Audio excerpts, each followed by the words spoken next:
78 तक रहे। और इन्होंने एनिमल इलेक्ट्रिसिटी का कॉन्सेप्ट दिया। बेल मैगिंडे ने बेटा, मैंने आपको बताया था कि इन्होंने रिफ्लेक्स एक्शन को प्रॉपर तरीके से मॉडर्न जो रिफ्लेक्स आर्क मॉडल्स हैं उनको इस्टेब्लिश करने में इन्होंने मदद दी थी, ठीक है। और लुई गैल्वानी ने एनिमल इलेक्ट्रिसिटी का कॉन्सेप्ट दिया। इससे पहले बेटा जो कॉन्सेप्ट था ना वो था कि एनिमल स्पिरिट्स होती हैं जो कि लिक्विड फॉर्म में होती हैं। तो ये लुई गैल्वानी ने आके कहा कि नहीं, एनिमल स्पिरिट नहीं होती, एनिमल इलेक्ट्रिसिटी होती है, जिस्म के अंदर भी इलेक्ट्रिसिटी होती है। ये 1780s में ये कॉन्सेप्ट इन्होंने दिया। फिर फ्रांस जोसेफ गाल बेटे, इन्होंने 1758 to 1828 तक ये रहे और इन्होंने फ्रीनोलॉजी का कॉन्सेप्ट दिया, ठीक है। ये 58 and 28 राइट। इसके अलावा चार्ल्स डार्विन ने बेटा 1809 to 1882 इन्होंने theory of natural selection propose की। 1859 में आके थ्योरी ऑफ नेचुरल सिलेक्शन दी। और इसके अलावा इनकी किताब लिखी गई 1872 में expression of emotion in man and animal. फिर विलियम जेम्स की हम बात कर लेते हैं। उन्होंने थ्योरी ऑफ इमोशन प्रपोज की 1884 में। और इसके बाद फिर नाइट डनलैप ने 1914 में साइकोबायोलॉजी की टर्म को मुतारफ़ करवाया। उन्होंने एक किताब लिखी आउटलाइंस ऑफ साइकोबायोलॉजी 1914 में। और उन्होंने कहा कि psychology must be grounded in biology, ठीक है। आउटलाइन ऑफ साइकोबायोलॉजी ये ज़हन में रखना है। साइकोबायोलॉजी का टर्म किसने कॉइन की थी, किसने दी थी बेटा? नाइट डनलैप ने।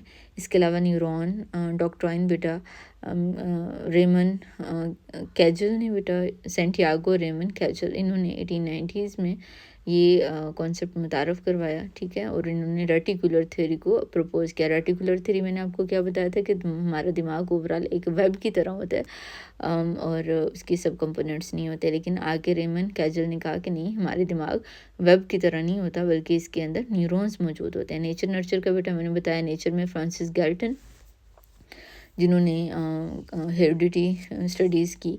और उन्होंने कहा कि हमें, बल्कि इनकी ना बड़ी कुछ कंट्रोवर्शियल भी इनकी बातें रही फ्रांसिस गैल्टन ने। इन्होंने कहा कि वो लोग जो मेंटली इम्बिसाइल होते हैं या जो बहुत ज़्यादा इंटेलिजेंट नहीं होते हैं, जो क्रिमिनल होते हैं, उनकी आगे नस्ल नहीं बढ़नी चाहिए, राइट।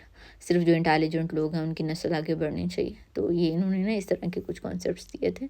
इसके अलावा जॉन लॉक ने नर्चर का कॉन्सेप्ट दिया। मॉडर्न व्यू जो है बेटा वो इंट्रोडक्शनिज्म का, जिसमें जीन इन्वायरमेंट दोनों मिलकर काम करते हैं। फिर नर्वस सिस्टम मैंने डिस्कस किया, ब्रेन के स्ट्रक्चर्स मैंने आपके साथ डिस्कस किए। और फिर मैंने न्यूरोट्रांसमीटर को डिस्कस किया कि वो क्या क्या काम करते हैं। फिर मैंने एंडोक्राइन सिस्टम को डिस्कस किया बेटा, और मैंने उसकी कुछ स्टडीज़ बताई आपको कि टेस्टोस्टेरोन स्टडी हुई। फिर साइको न्यूरो इम्यूनोलॉजी को डिस्कस किया, जिसे रॉबर्ट एडर ने प्रपोज किया था, जिसके वो फाउंडर थे। और उन्होंने कहा कि हमारे इम्यून सिस्टम हमारी साइकोलॉजी के साथ समहाउ लिंक्ड होता है। बेटा आज के दौर में इसकी बहुत ज़्यादा सिग्निफिकेंस है, ठीक है। हमारी बेटा जो साइकोलॉजिकल एक्सपीरियंसेस होते हैं वो हमारे इम्यून सिस्टम में समहाउ बेटा वो अपने ट्रेसेस छोड़ जाते हैं। और फिर बाद में जब भी हम किसी ऐसी सिचुएशन को फेस करते हैं, हमारा इम्यून सिस्टम रिस्पॉन्स करता है, ठीक है।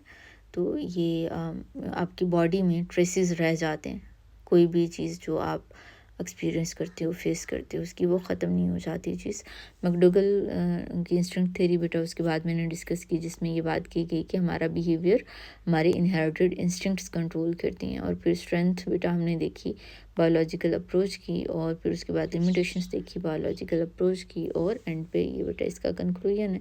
That's it for today's video. I hope कि बेटा ये आपको समझ आई होगी। इफ़ सो लाइक ज़रूर कीजिएगा बेटा। अगर कोई क्वेश्चन हो तो आप कमेंट्स में पूछ सकते हैं, अपनी राय का इज़हार कर सकते हैं बेटा। इसके अलावा अगर कोई ऐसा स्टूडेंट देख रहा है जो कि CSS PMS की प्रिपरेशन कर रहा है, या लेक्चरर एग्ज़ाम या साइकोलॉजी से रिलेटेड कोई भी कम्पिटिटिव एग्ज़ाम, तो कांटेक्ट कर सकते हैं बेटे आप मुझसे। मैं इसके मॉक सेशंस भी कंडक्ट करती हूँ। और इसके साथ साथ बेटे मेरे इसके पेड सेशंस भी होते हैं, जिसमें मैं सारे का सारा सिलेबस A to Z बच्चों को कवर करवाती हूँ, ठीक है बेटा। और इसके अलावा बेटा जो लेक्चरर का जो टेस्ट है, इसके MCQs बेस्ड टेस्ट होते हैं जो मैं मॉक के फॉर्म में बच्चों को प्रोवाइड करती हूँ। तो बेटा that's it for today's video. I hope कि समझ आई होगी आपको। Until next time.